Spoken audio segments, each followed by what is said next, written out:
Yeah. Got it. Yeah. Thank you. Okay. So the current lay of the land is between the old and the new SOP, it's a lot shorter now. It only takes 45 minutes to an hour to reach a result. With the old SOP, the main issue was that the MFIs were varying a lot. With the old recipe for the capture beads, sometimes when you make them, one batch would give you at most 65,000 MFI, and then another batch another day would give you 20,000. And so it ranges so much that the deviation is very wild. But with the new SOP that we recently fine-tuned, the capture beads can reach an MFI of 100,000, hundreds of thousands, and that's something that's that we wanted to achieve. That's something that the clinics are used to seeing, and it's something that is very reproducible, which I'll show you later on. And the backfitting is another issue as well. Because of the beads that they vary so much, it's very difficult to measure analytical concentrations of IP10. The lowest IP10 concentration that we've established in the standard range is 3.125 picograms per mil, but very rarely would you be able to see, would you be able to measure that concentration in a backfit? And by backfitting, I mean when you convert your raw MFI to an actual IP10 concentration in picograms per mil. But with this new SOP that I've developed under Julie's guidance, you can reliably and consistently get a % recovery to show up for the 3.125 picogram per mil concentration. And lastly, in the number of runs, there's a lot of complaints from Basel that the instrument times out frequently, and there are too few beads that are being measured. When they actually count the beads that we send them, it's just too little. And Winnipeg's also raised the same concern. And so in this new SOP, we've revised it so that that isn't an issue anymore by raising the bead density. And so in turn, you can also read the plate multiple times, at least two times comfortably without worrying for timeouts, which could also lag your time to result time. And so with that, I first want to just go over the time. As I mentioned, it used to be 4 hours, but then if you first do your capture and then you subsequently add your detection antibody and then add your SAP, and each of them being only 15 minutes, and you save all your washes at the end.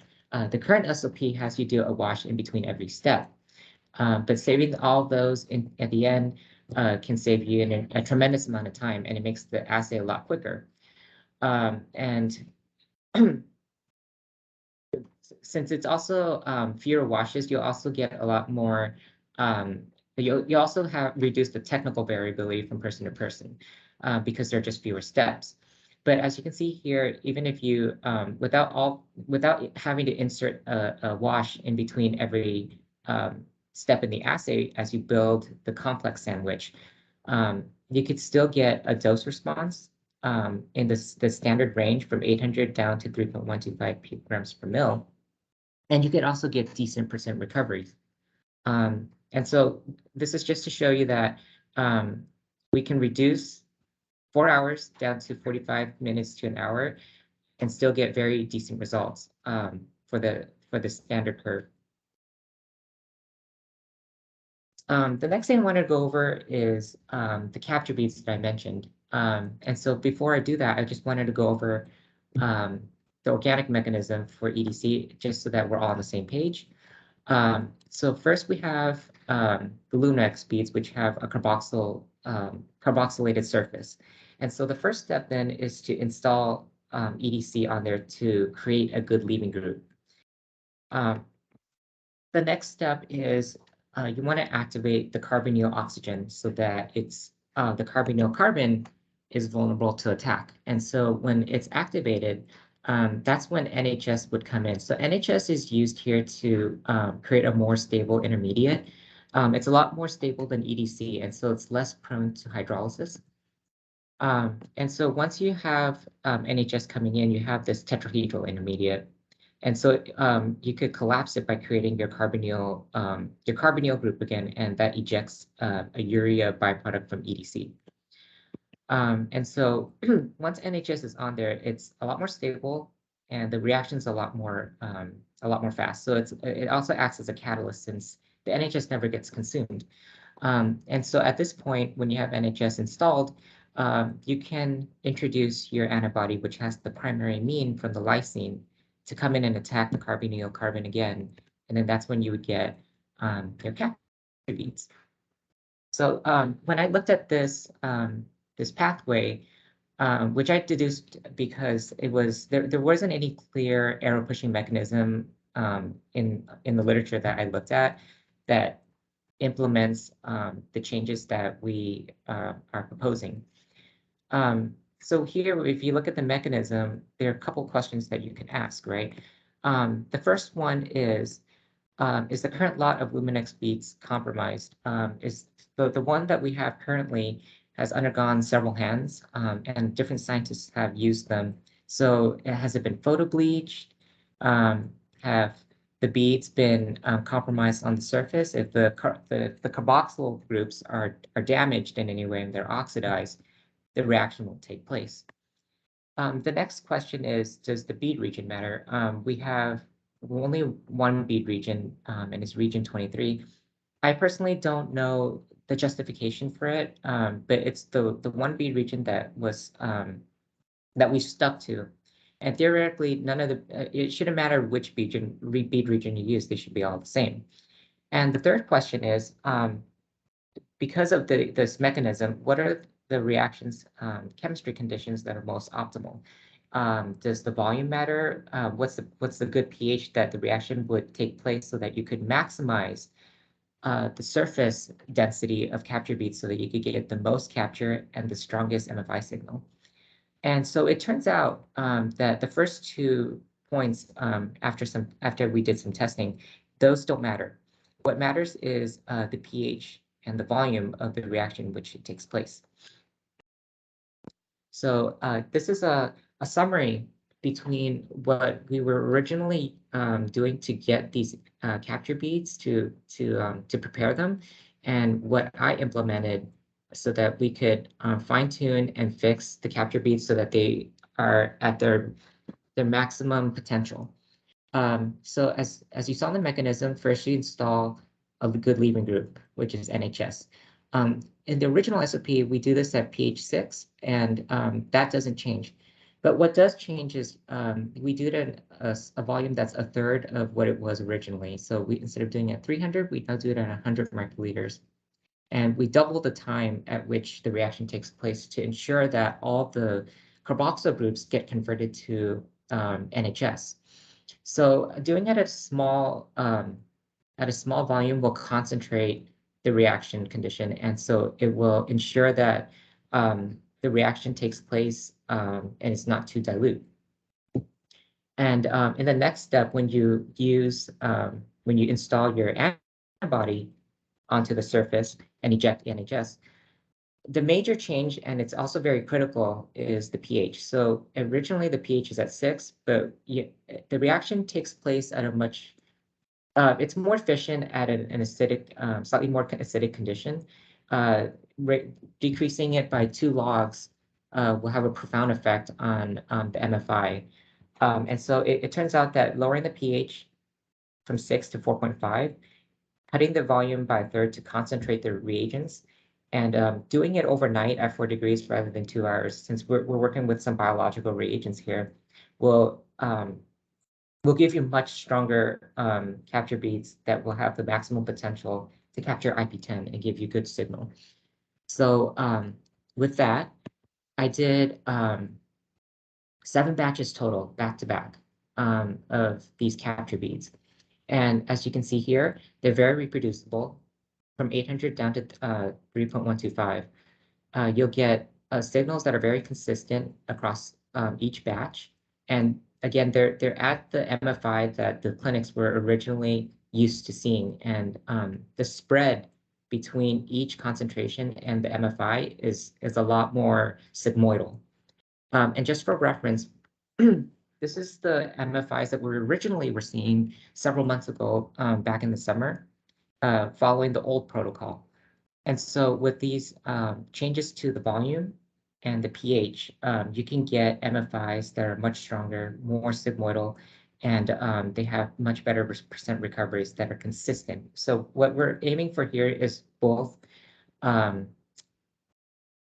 MFI and reproducibility. And I could confidently say with these reaction conditions that allow us to control how the capture beads are prepared, we could make batches that are very reproducible. You could give it to a novice and they should be able to do it without any issues. But as opposed to the old protocol, the maximal MFI will jump around anywhere from 20,000, 40,000, 65,000, and sometimes if you're lucky, you'll get 90,000.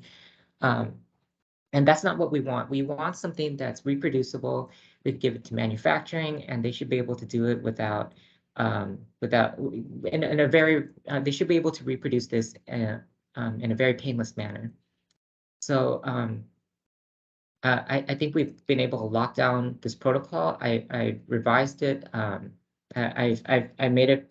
I have my own protocol to reproduce this, and I think it's very repeatable.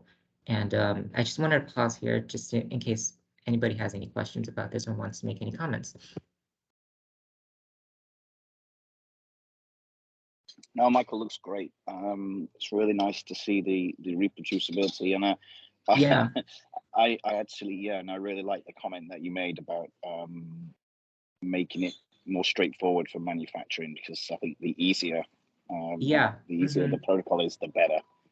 Right, and it should be that way. This reaction is not so complex, and it shouldn't be something that's so difficult to reproduce from one technician to another. So I'm glad that it's resolved, and fixing this has opened the doors for us to move forward in different ways to improve the SOP, because this has plagued us for since Jason's time, because when he came in and trained me on this, I noted that he also had issues with trying to, produce these capture beads in a way that would give this sort of MFI output. And, and when I came in, it was really frustrating because, with two technically competent people who can try to reproduce this protocol and couldn't get it, it was just puzzling. And for over a year, we couldn't figure it out until recently, when I had this breakthrough and examined the chemistry behind the capture beads and pinpointed exactly which were the most sensitive parts in the assay that would lead to this sort of MFI output. Hey, Michael. Yes. Congratulations again for this breakthrough. Thank you for sharing with us the detailed data. I have several questions. Okay. For this reproducibility for this batch to batch, what's being changed? It's any beads change, lots of antibody change, or everything just is a repeatability? Everything's the same. You just do 6 times. Yeah, so these are all just experimental repeats. The lots didn't change. The antibody lots didn't change. Everything was just back to back to back. So I just reproduced this 7 different times.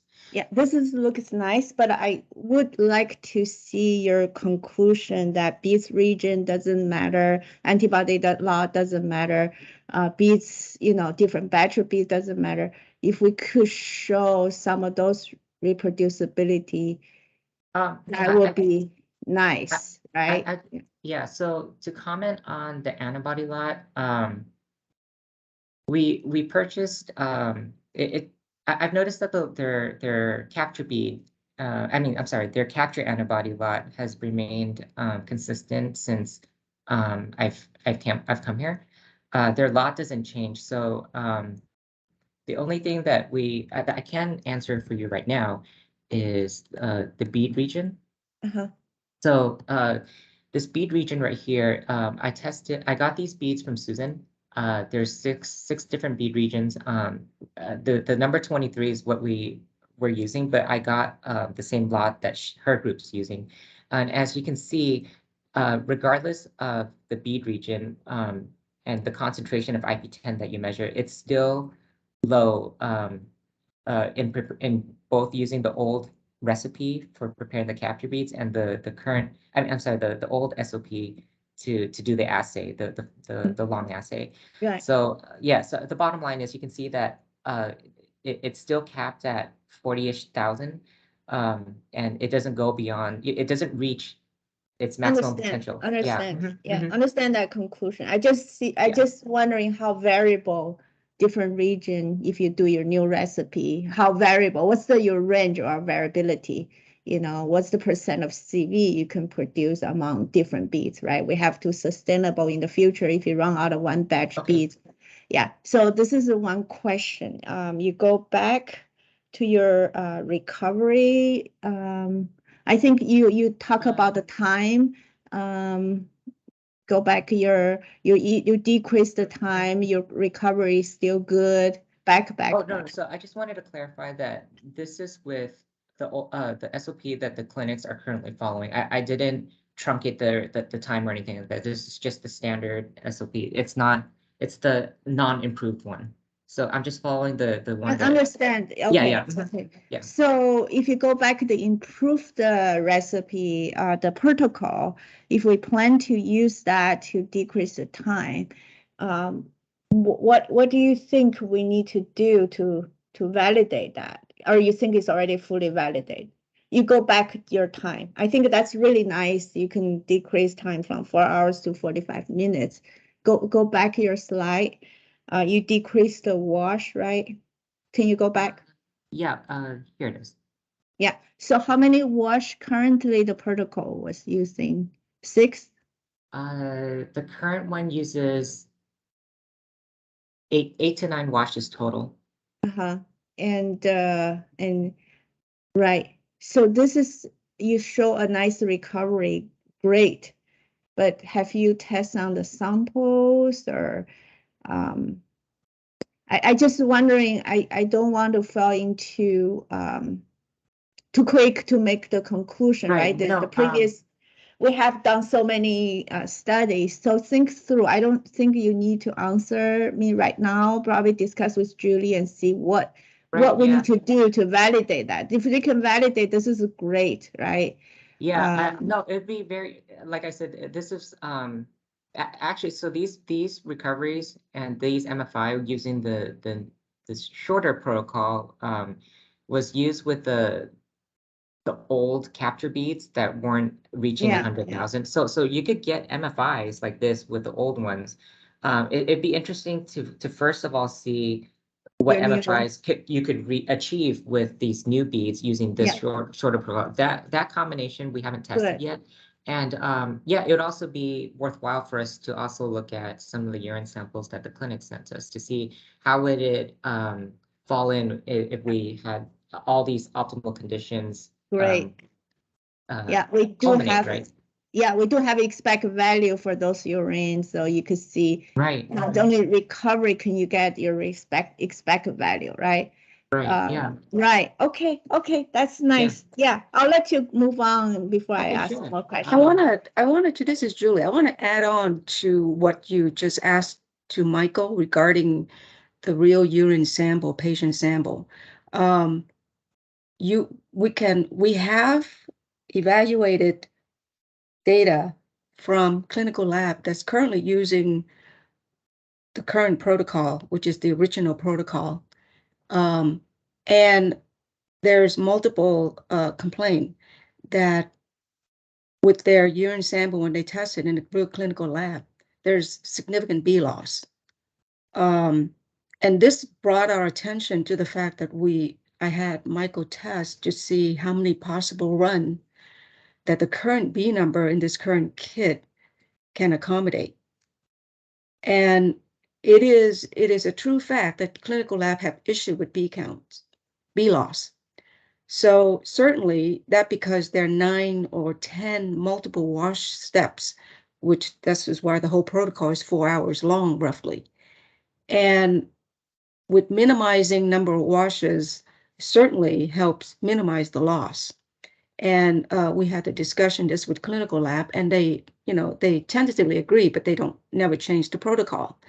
And this brings to the fact that we wanted to increase the number of beads in the current SOP, and we examined the number of unnecessary step that in the current SOP that could that lend to the loss of the beads. So this is the heart of this presentation that Michael is doing. And he's going to present the bring about of bringing up the B number in the current SOP as a next step improvement. Yeah. Yes. Yeah, we're understood for the advantages. Really, it's really nice. But my question is to ask, how can we fully validate, right? To the real thing that this protocol can bring the same value as expected value for the urine analysis clinical expect, right? Yeah. Okay, go ahead, Michael. All right. Yeah, thank you for that discussion. It leads me to exactly the next point is with those these capture beads that I prepared that are reaching 100,000, these high MFIs. We tested them with urine samples, actual urine samples that Winnipeg sent to us. So so the urines that they sent us, their IDs on the left, I have no idea what they mean. So it's a double-blinded sort of test. And they initially evaluated these urines and backfitted them using kits 1, 2, and 3. So kit 1 was sent by Sylvia, 2, and correct me if I'm wrong, but 2 was sent by Sylvia, and it was prepared by Jason and Sylvia. 3 is when I came in. Jason was in the middle of preparing the kit, and I played an ancillary role and helped him finish it off before he left. So 4 is prepared by me and me only, and then kit 5 on the right side is prepared by me. So kit 1, 2, and 3, Winnipeg has already evaluated them and backfitted them. And kit 4 is where they started raising complaints when they did a discrepancy investigation. And so in this investigation, they noted that kit 4 had issues with crosstalking. It's not, it doesn't correlate with the results that they were getting in kits 1, 2, and 3. And they also have mesoscale, which is what they consider to be a gold standard to measure IP10 as well, and it wasn't matching up either. However, when I use these capture beads that have the high MFI values, these improved beads, when you measure the IP10 concentrations from these urine samples that they sent, it does have a better correlation with mesoscale. As you can see, the ones that are highlighted in yellow are more closely matching with mesoscale than some of the values that we were getting in kit 4 that's shown in gray. For example, 13 to 24 versus 17.6 to 24. And the lower 3 samples, 10.8 versus 8.5, 16.1 versus 14.6, 14.5 versus 13.0 is a lot more close than the values that you were getting, that we were getting in kit 4. But it doesn't completely solve the issues that that they raised in the fact that kits 1, 2, and 3 aren't communicating with kit 5. And so one major issue that needs to be addressed is we need to be able to bridge the current and past kits in some way. And I don't know. Yeah, that's all I wanted to say about the slide. I don't know if you wanted to jump in and comment on anything. Yeah, I want to make some comment about this slide so that you have a better understanding. One of the things that I wanted to discuss with Julie Ho when she sent this is that if you look at kit 1, 2, and 3 that she received from us, and she evaluated with the urine ID sample listed on the very left column. Why she's sending us only 3 numerical evaluated data in green and not the other that she shaded in gray, I don't know. Why she selectively highlighted only in the green for kit 1, 2, 3, variations, and whether she highlight all this green here to show that, okay, kit 1 have this parallel data as mesoscale, you can see here, and kit 2 whatnot. And I wonder what the gray shaded area really mean. Does it mean it's not it was evaluated but it's not? Yeah. I don't know. I need to have an extensive discussion with her on that.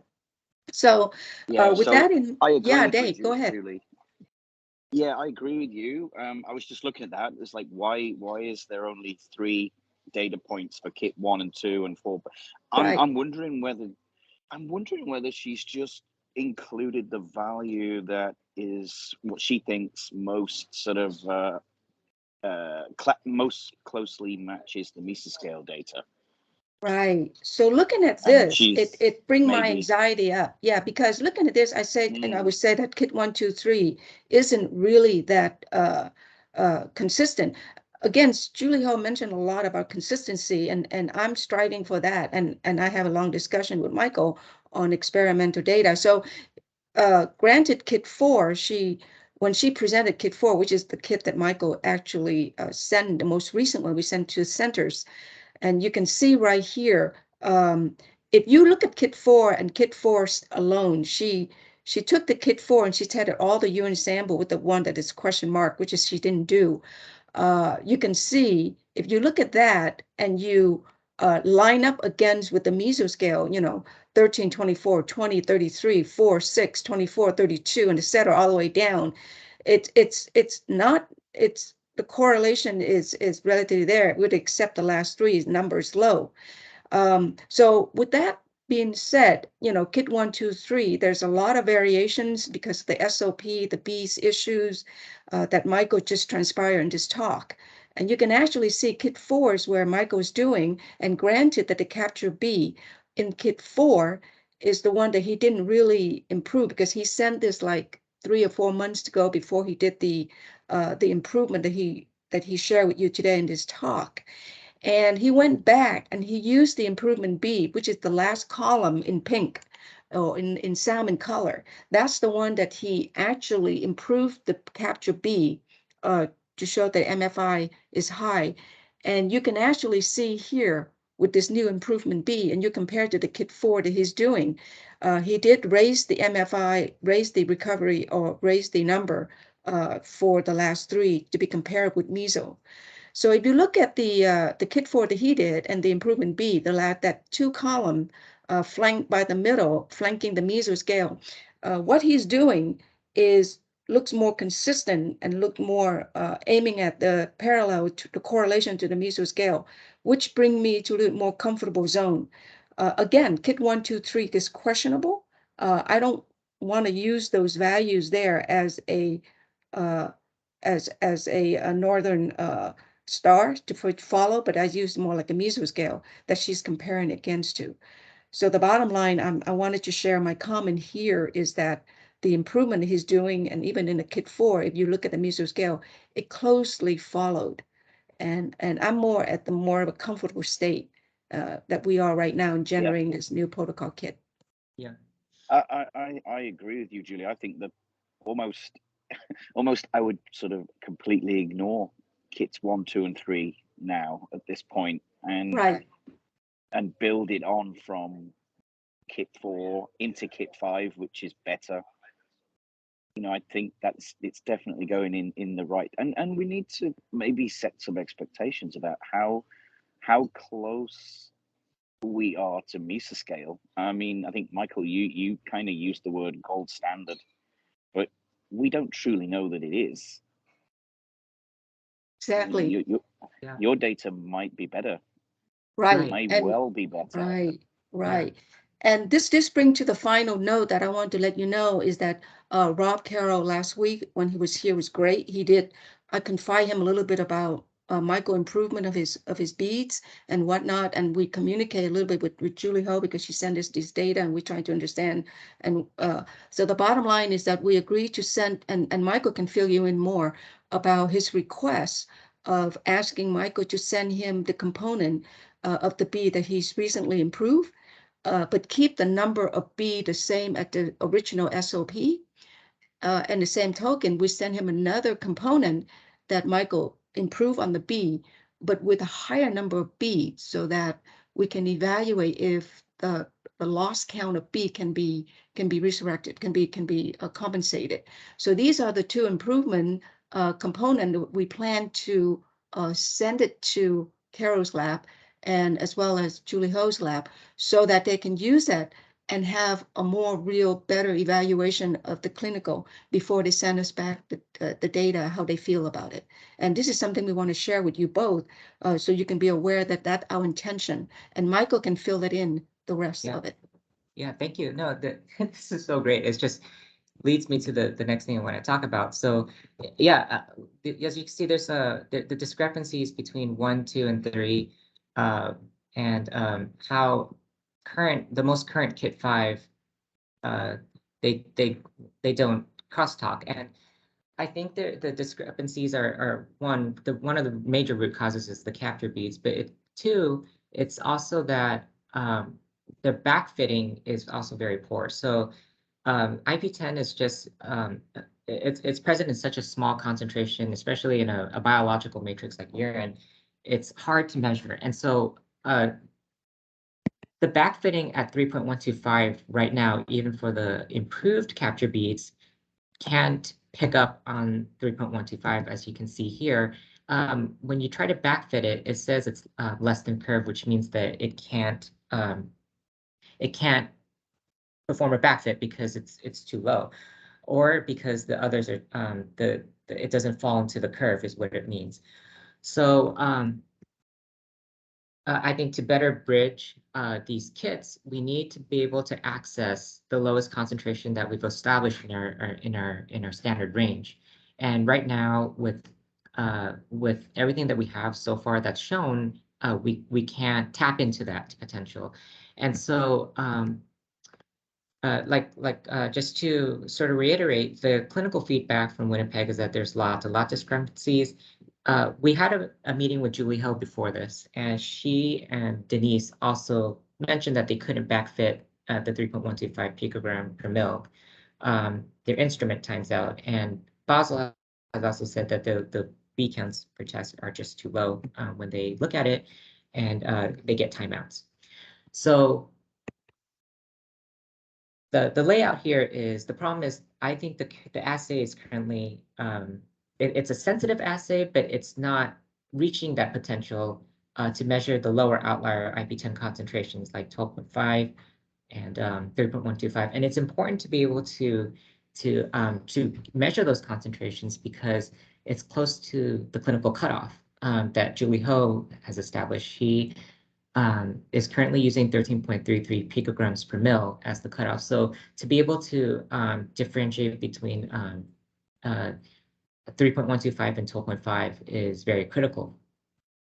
So when I had an extensive talk with Julie, and she guided me on how we could possibly reach 3.125. There are two ways to do it. So one is to increase the bead density. So we're currently using 1,500 beads per test, and that's very, very little. So we can increase it to fourfold to 6,000. And so the justification for this is that the more beads there are, it doesn't get saturated as quickly at the higher concentrations, and in the same vein, at the lower concentrations, it's going to be able to have a better capture efficiency because some of these IP10 concentrations are just very, very dilute. The second way is to increase the standard volume. Currently, we're using 50 microliters per test. And so if we double that from 50 to 100, and I did a titration and found that 100 microliters works the best. But if you increase the volume, you'll see that the more IP10 you have, in the test, you'll have a higher MFI. And so at the lower end, you'll see the MFI go up, and that sort of improves the backfitting because it will land into the curve, the standard curve, a lot better when my assays does the calculations. So with that, what I did here was, I know it's a lot, but what I did here was I tested 100 microliters of standard volume for each of these MFIs that are shown here. So each MFI here is representative of 100 microliters of standard volume. I tested all 7 batches using 2 densities, the 1500 beads per test and the 6000 beads per test.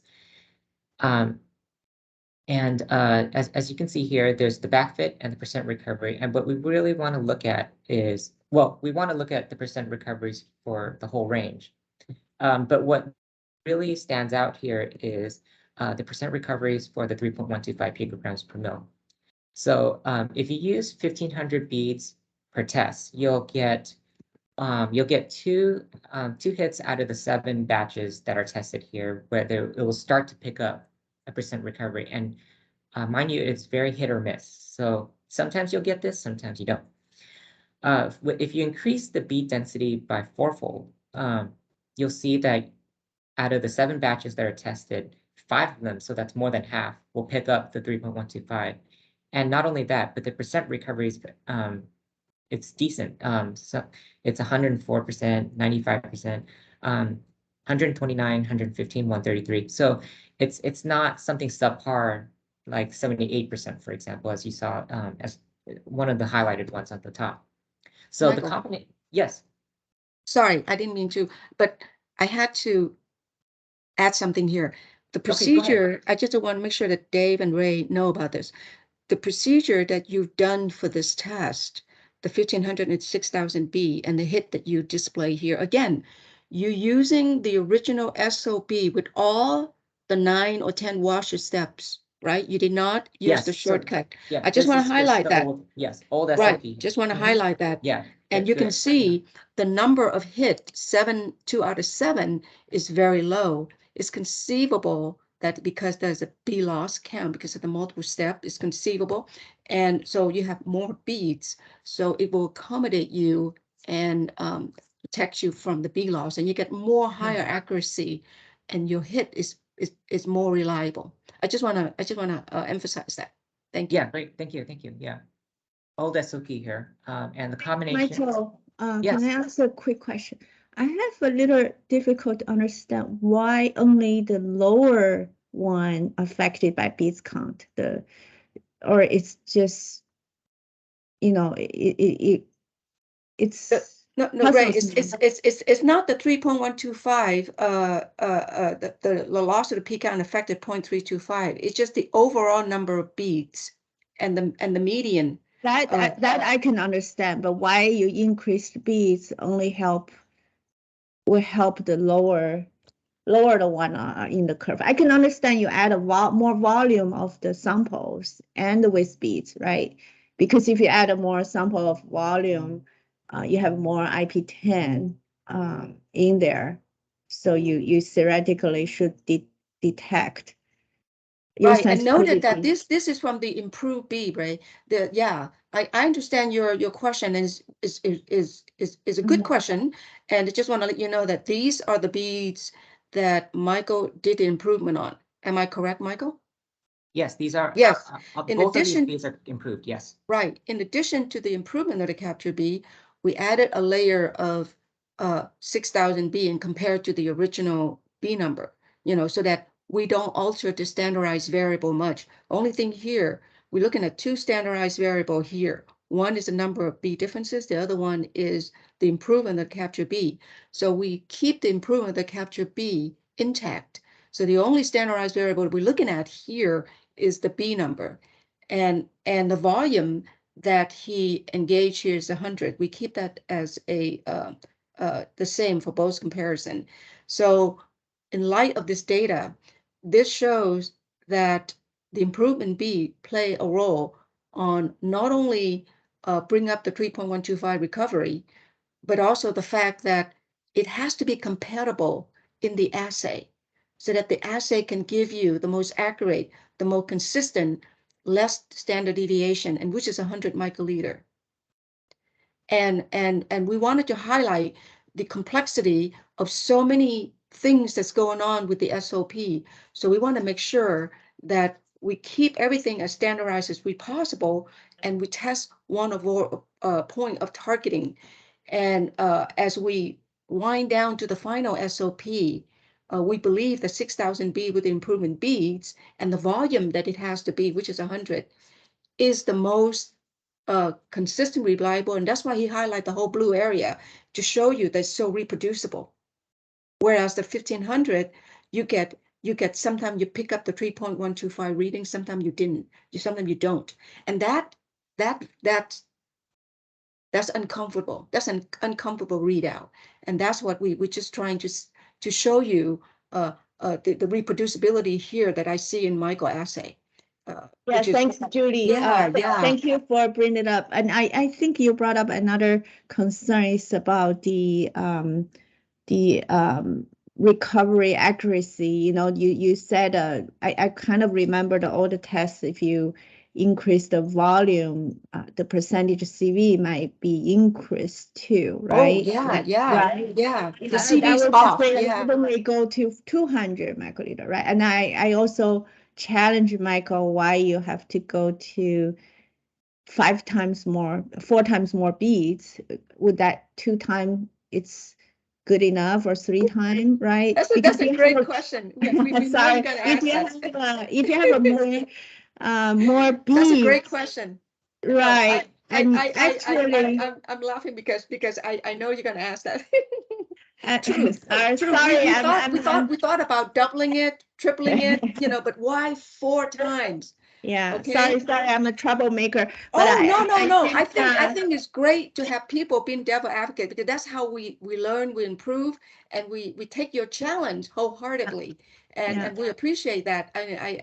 So I knew this gonna come, and so right. My theory, the reason I'm asking, right? My theory behind is you have too many beads and you have a limited amount of IP10, you actually will not get your sensitivity. You spread it out. You're not saturating all the beads have the same amount of IP10. So you want to use minimum.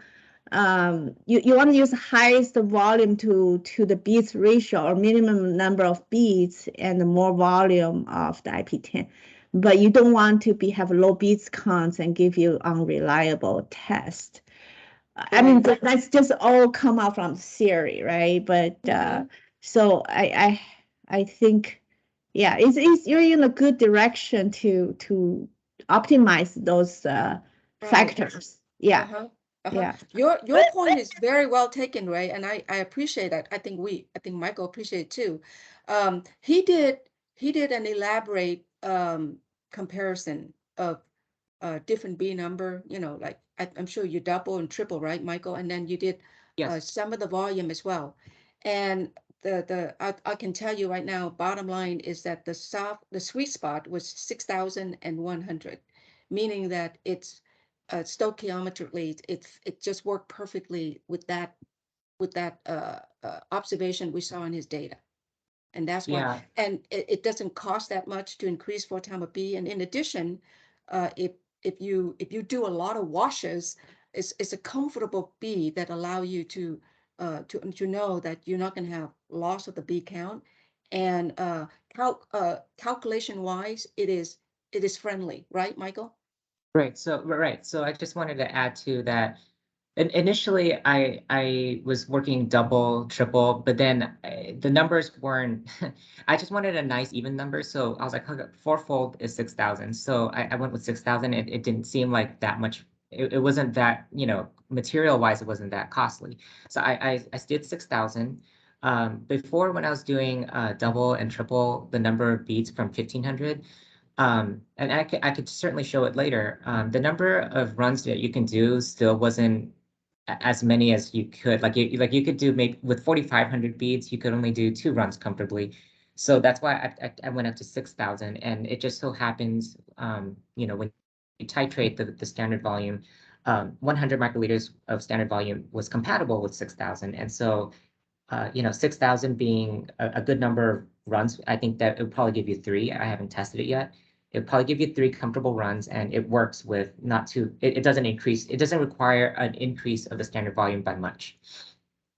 Sorry, Michael, explain to me, you run 3 times with one test? You mean you can increase the runs? I don't understand that. Yeah. So I can show that right now. Let's see. So if you see this one right here, what I did was I did the regular SOP with 1,500 capture beads, and I ran the same plate after reading back to back. So here there's 3 runs. The first run, you could clearly see there's an average bead count of an average number of events, 100 events. But sharply, it goes down sharply after the second run, and it will time out dramatically, and the run takes forever. And by the third run, you won't have any beads left to do a third run. So if you double the number of beads from 1,500 to 3,000, the first run obviously will be fine. But then the second run is where you'll start to see the decrease. You can still do the read if you really need to, but by the third run, it's dropped off so much that you'll get timeouts, you'll get NA readings. If you triple the number of beads from 1,500 to 4,500, you could do 2 runs very comfortably. As you can see here, the average counts is going to be 100 events.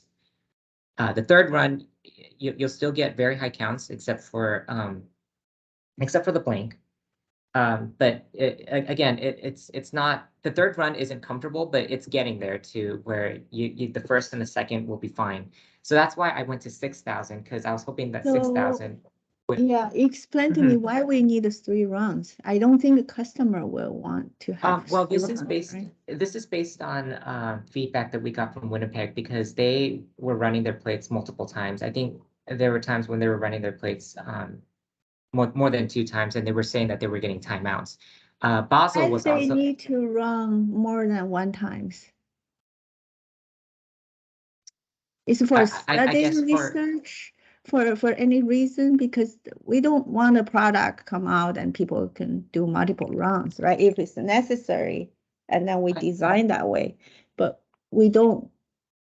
Okay, so Basel was the first clinical of the 4 clinical lab brought up this complaint during Sylvia, and even the first run, they got B loss. I mean, it was. I understand. Right. So enough beads for first round, but second third round really is unnecessary for the product design, right? We don't need to have a product they can run second time. The one time run, you get an average of whatever the amount of bead, you should get sufficient data. You don't need to repeat. Maybe in case there's something wrong, went wrong, you could do a second round. The third round really is unnecessary. Right. I agree. But then again, a lot of inputs were given to us as far as sometimes clinical lab machines jam or whatever. They don't do second run just for the sake of second run. They run second run because they have to do it because of whatever happened to their assay during the first run. So we want to guarantee that they can have a second run, that they can get the data in case any mishap can happen. And so in this case, what Michael had done is look at the deviation. You look at the deviations of all the thing that he did here. The 6,000 give you the best tight deviation compared to the other number of bead that he added in, and he ran multiple runs. So I'm going after the deviation that would protect us as tight as possible. We don't have any complaint, any customer inquiry whatsoever that coming back if this kit is going to go outward, it's the product, and because this is something that it is not costly, it is easy for production to make. The number of B and the aliquot, the volume, whatever, it is very tangible and is very easy. And with others, number of B that we are lower than 6,000, sure, we can do it less. But again, you look at all the whole package, how we prepare it and whatnot. The 6,000 is the most friendly. and it's guaranteed with the lowest standard deviation that he's shown here is in this graph. And so this is why we choose 6,000. Not only it's for the make clinical happy, production, if they're going to do it on their side is happy, and R&D, if we do this, you know, it makes our study easy. And as a whole package, that's why we choose 6,000. It's not because, oh, 6,000 is 6,000. All of this added together. I appreciate both of your explain and detailed experiments, Michael. But I will be very cautious about not increase the cost too much, number one, because Luminex beads are pretty expensive, and I don't know the antibody cost, but anyway, and then in the end, I know we learned a lesson too. We put extra beads for lab screen tests, and our customer, Dave can chip me in. They do half test. They use half of your amount to do the test, and then they, you know, you actually lower your profit because people don't use your full test, but that's off label to use, but it's common practice. You know, they think to our kids too expensive. They use half. In extreme, they use 1/3. So 1/4, so some people even use. I was absolutely guilty of all of those things. That's very creative. We can certainly do a cost. The next round, the next meeting, we can tell you that the changes in the cost isn't that significant. Yeah, okay. Even the antibody you put it on the bead. Have to argue. Ideally, I like this, you know, robust and very reliable product. But you know, as a Sure. evil mind from manufacturing, right, we want to make a best profit too. So absolutely. Yeah. Go ahead, Michael. I don't gonna stop you with that's more great. scientific. I'm just taking this all in. I think it's wonderful that, you know, this has generated such a productive discussion. But no, I just also wanted to chime in and say that I agree with you that a third run isn't necessary. It's done here just for us to get a better picture of what's happening. But at least 2 runs, I think, is necessary because from a practical standpoint, when I do, because I run Luminex most of the time, sometimes you might run into an error where the instrument fails to export your data. And so if your assay only allows for 1 run, well, that's pretty much it. If you try to do a second run, you'll get timed out readings. You won't get a value, and your data will be lost forever. And so I think at least 2 runs is necessary. And I think 6,000 will be, like Julie mentioned, 6,000 would be able to protect us from, you know, having timed out, and it will have the best deviation after the second run. Yeah. But no, that's I think the increase in the number of beads is just this is an added benefit of being able to do, you know, more than 1 run, but it will also help us backfit the lower analyte concentrations that we needed to unlock in order to make these kits more consistent with one another, especially in the backfitting, because 3.125 is at a concentration that is sensitive enough that it's close to the clinical cutoff enough that I consider it a very sensitive point. But and so right now, how it stands is we have to be able to have these blots communicate with one another. I know Julie Ho was trying to set up with Australia to send us some of their standards from one of the past kits to see if the improved beads that I made would be able to measure up to the same level of IP10 using those old standards with the standards that we have now. And if they do, that's a sign that they are consistent with one another. Let's see. Another thing that's interesting that remains to be done is although I have these improved beads, we haven't measured them using the higher density 6,000 beads per test with the urine samples that Julie Ho sent us. So if we measure it at that density and then do a backfitting, because 6,000 will give us access to 3.125 picograms per mil in the percent recovery. It'd be interesting to see how this bead ratio would how this would look to with the urine samples that she sent us. Will it could match up to what we already have measured with 1,500 beads, or it could be a lot closer. I don't know, it's something that that is really interesting to look at.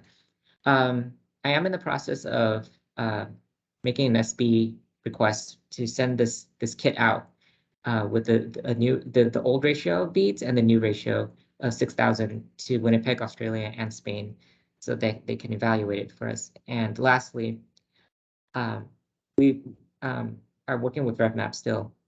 We have one antibody pair identified, but we're still working on the one that we identified right now is a good detection.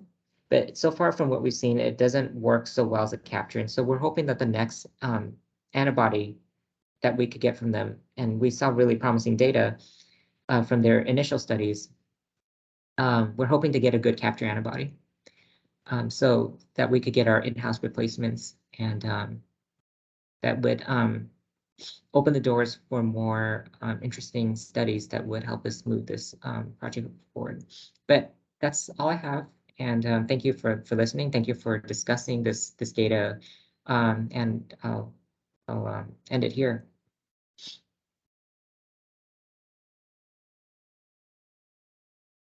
Are there any questions for Michael? Yeah, go ahead, Dave.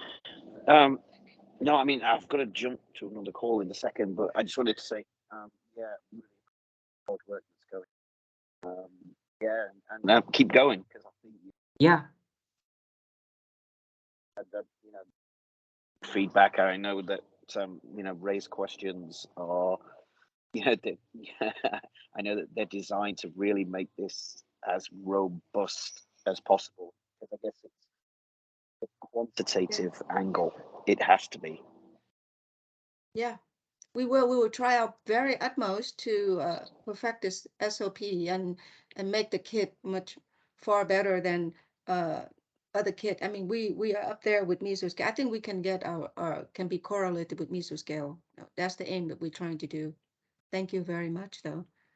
And Ray, you have any other questions? No, I just want to say thank you, Michael and Julie, and really nice effort. I'm glad to see this, the breakthroughs and the consistency is really nice. And I know Dave is really helping to push this project to top priority next year. And thank you, Dave. Squeeze time for this. Yeah. That's it. I mean, it's very early days as SLT level. We make the plans for next year, but I'm pushing very, very hard for CXCL10. Yeah, so hopefully I will be able to share more news in the next few weeks around the sort of prioritization of this project. So that's why I'm really pleased to see it moving along so well. Yeah, I'm very happy for Michael as well. He's been working very hard, doing so many optimizations. My goodness, all the data we're looking at, my goodness, it was a lot.